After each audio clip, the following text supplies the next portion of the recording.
Hello everyone, my name is Logan. Welcome back to my channel. So today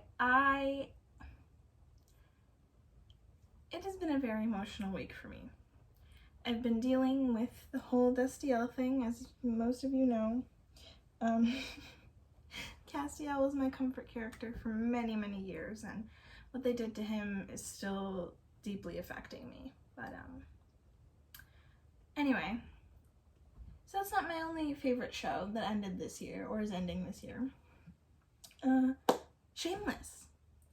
And I plan to do a discussion, this video, at the beginning of the season, and then again at the end of the season, to kind of discuss the final season and where we've come from and all that stuff. And I took a lot of notes while I watched the first episode here today, and they're on my Tumblr blog. Yes, I have Tumblr again after almost 4 years.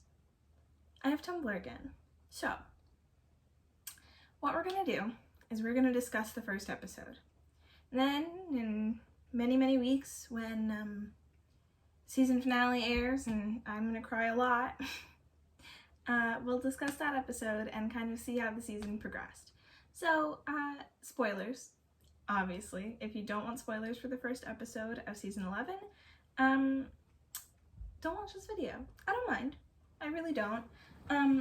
But without further ado, let's talk about the main plot. So a lot of this episode was set up, which makes sense. There's so many plots going on all at the same time. That's something I always loved about Shameless, was it was a very ensemble show, and I really loved those. I went through a huge Glee phase, so, you know. Anyway, so let's talk about, we'll talk about the characters and what happens to them in each, we'll go through like each character and talk about what happens to them throughout the episode. So let's start with my one and only Frank Gallagher. He is an anti-masker. So I should mention that they had to rewrite quite a bit of the episode, or quite a bit of the season, in order to, and this is probably going to be all unedited, but you know what, I like to be honest, I like to ramble, you know. The only reason I edit some of my videos is because I don't want to leave silence. But anyway, so Frank is an anti-masker. He believes COVID is a hoax. A lot of this season is about the pandemic in 2020, and they reference COVID-19 a lot. And well, I don't love that, because, like, you know, that's all everybody's thinking about all the time anyway, and but I guess it is a parody of what's going on in real life, so I guess it kind of makes sense. But so let's talk about Frank and what's going on with him during the pandemic. So he's an anti-masker, obviously. Did we expect anything else? Right. So he's an anti-masker. He excuse me.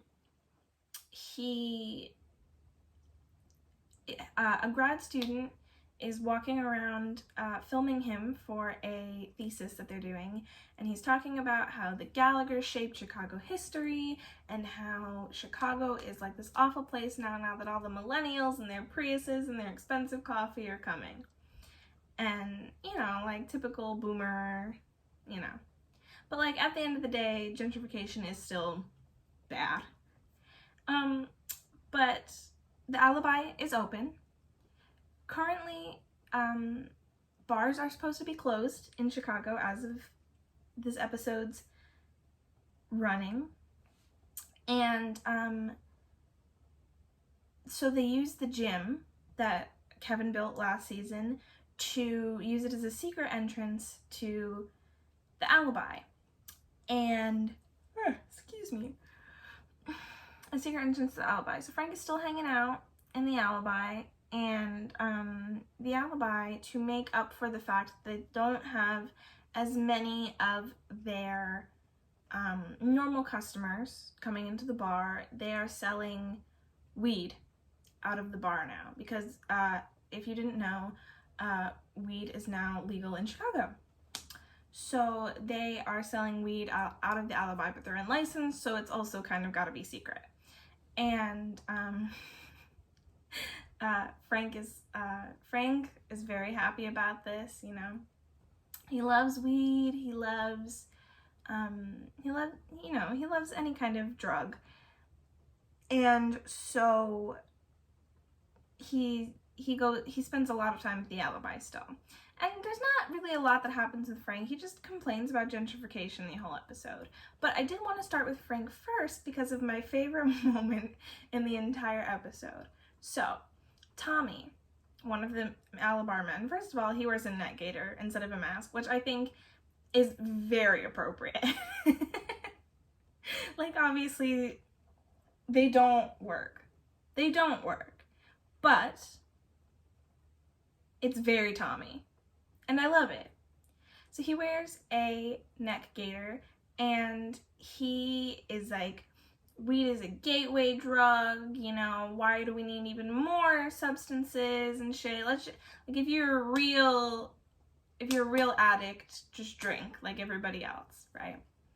And then there's this whole wonderful scene where Veronica talks about how weed is only legal now because white people like it, and she's completely correct, and I love that they acknowledged this, but that's not my favorite scene in the episode. So she offers Tommy and Kermit, one of my favorite characters, a pot brownie, and they end up eating all of the pot brownies and all of the gummies that V and Kev are selling, and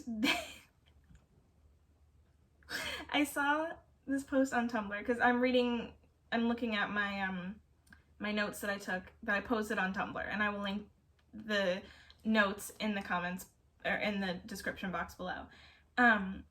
But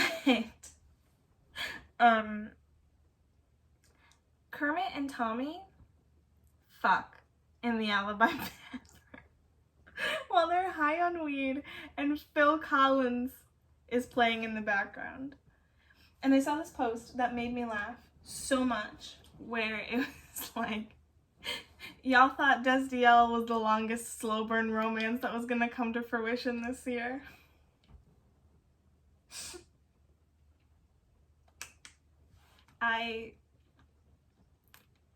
Yeah. So that's what's going on with the alibi. You know, they're selling weed and people are buying it, right? So let's move on because, as I said, this episode is very set up, so there's not really a lot of emotional punches or anything like that, but, you know. Let's move on to Lip, who I think has the least interesting story as of right now. So Tammy, if you recall, in the last episode of season 10, they move into a house that's on the same street as the Gallagher house, or nearby. I don't remember exactly where. And the season opens with them refurbishing it. And Tammy grew up in a very rich society, and I think this is the most interesting story when commenting on the pandemic, but as a Shameless story, it's the most boring. Tammy is always afraid of losing money because she grew up in a very rich household, and she's very afraid that because they're so tight, the pandemic is really going to affect them, and she's going to lose all the financial security she had her whole life. Lip, on the other hand, never had financial security in the first place, so in terms of the economy, the pandemic isn't really bothering him. And so what he does, you know, she still wants to keep up this like rich lifestyle, even though they're practically broke. She wants him to buy expensive paint for the nursery. She wants expensive coffee. You know, she's the millennials that Frank is complaining about. And so Lip buys cheaper alternatives and lies to her about what he bought. So she wants this really expensive paint, and he says, oh, and so he goes to the paint store and he finds out that it's super expensive, and so he takes the returned paints and mixes them together to make one paint color that's similar, and she doesn't notice the difference, right? And she wants this really expensive like foam latte something, and he gets gas station coffee and adds, because she asks for 2 packets of raw sugar, so then he goes into the coffee shop, takes 2 packets of raw sugar from, you know, like the little area where they have like coffee stir sticks and sugar and, you know, like at Starbucks. And he takes the raw sugar from there and puts it in gas station coffee, and she completely believes it. And so that's their whole plot line. It's kind of boring, like I said. Nothing really happens, you know. But yeah, so that's Lip and Tammy's story. Freddie has grown significantly. He has hair now. Yeah, so there is Lip and Tammy. Carl. Let's move on to Carl. If you remember, in last season, he worked on the sanitation truck, and some people made him shit in somebody's house, right? Now, because of COVID and because of the Black Lives Matter riots, a lot of police officers have stepped down. And to Carl, being a police officer is very similar to being in the military, which I would argue it is in terms of what the job offering is supposed to be. Protecting the people. Whether that happens or not, it doesn't. But whether that happens or not, you know, but that's what it's supposed to be. And so he becomes a police officer. And it's very ACAB energy, very Black Lives Matter energy. He's testifying against the man that made him shit in the house, and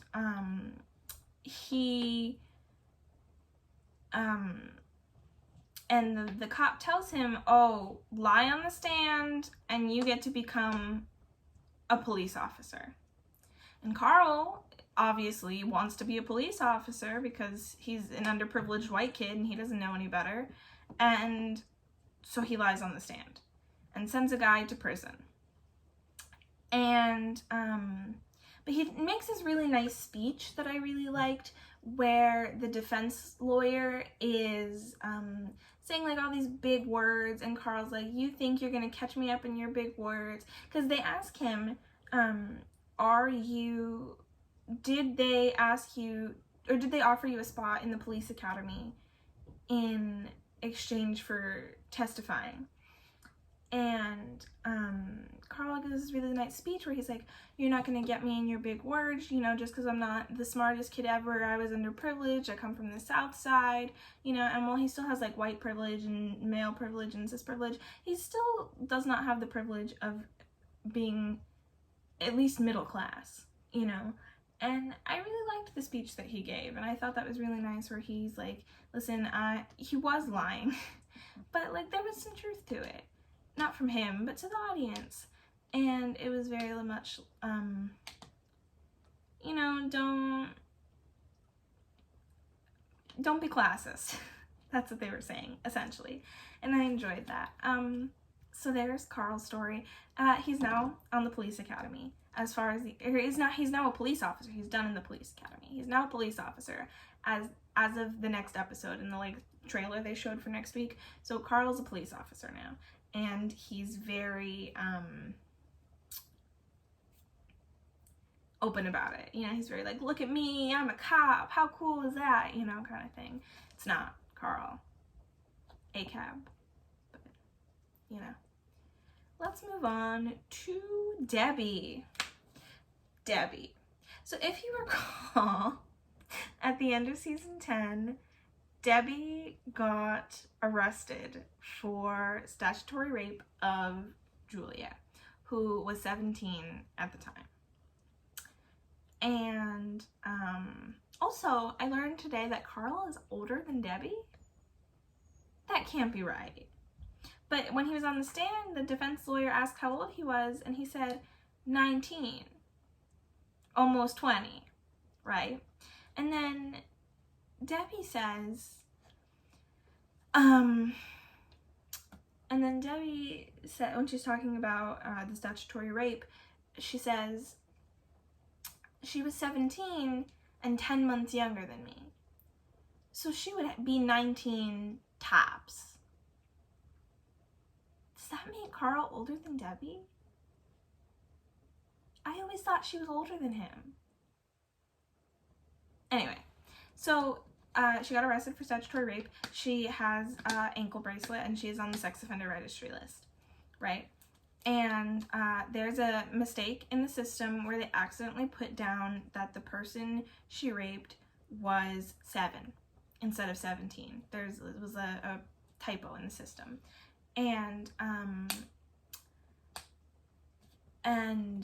So Sandy, she's dating Sandy now, by the way. Remember that one moment they had at Ian and Mickey's wedding? Yeah, they're together now. Fuck the girl from the military, West Point. Fuck her, right? What happened to her? I don't remember. But now she's dating Sandy, who, if you recall, is Mickey's cousin. And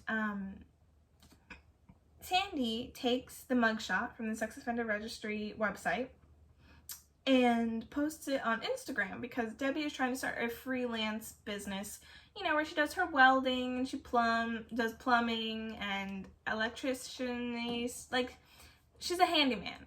And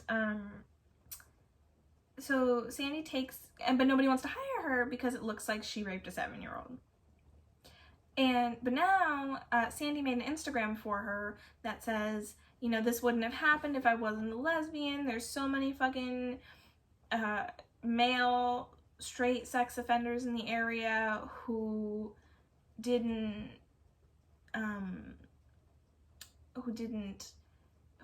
get jobs all the time and all this stuff and yada yada yada. And now all these lesbians want to hire Debbie. So as I said, there's a lot of setup, so there's no really ends to this yet, obviously, but that's where Debbie's story is headed right now. And then Gallagher, is that the last storyline that they discussed? Yes, I believe it is. So Ian and Mickey got married in the season 10 finale, if you saw. And Mickey is spending all of their wedding money. He doesn't have a job. He lies and gets fake pay stubs to give their parole officer. He just wants to have sex all day, you know, all this stuff, and he just like lays around the house and does nothing. Ian works at Amazon. He got a job at an Amazon warehouse, minimum wage, you know, and they're fighting over how they're going to spend their money.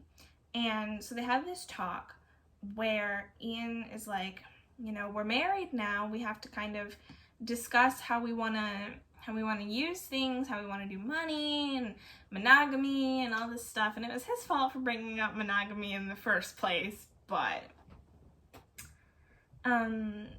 it's kind of implied that Mickey wants to fuck other people, which wouldn't necessarily be a bad thing, you know, like polygamy is a legitimate thing, but it's interesting to me that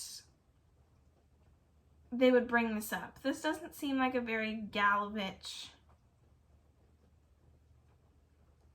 storyline, you know?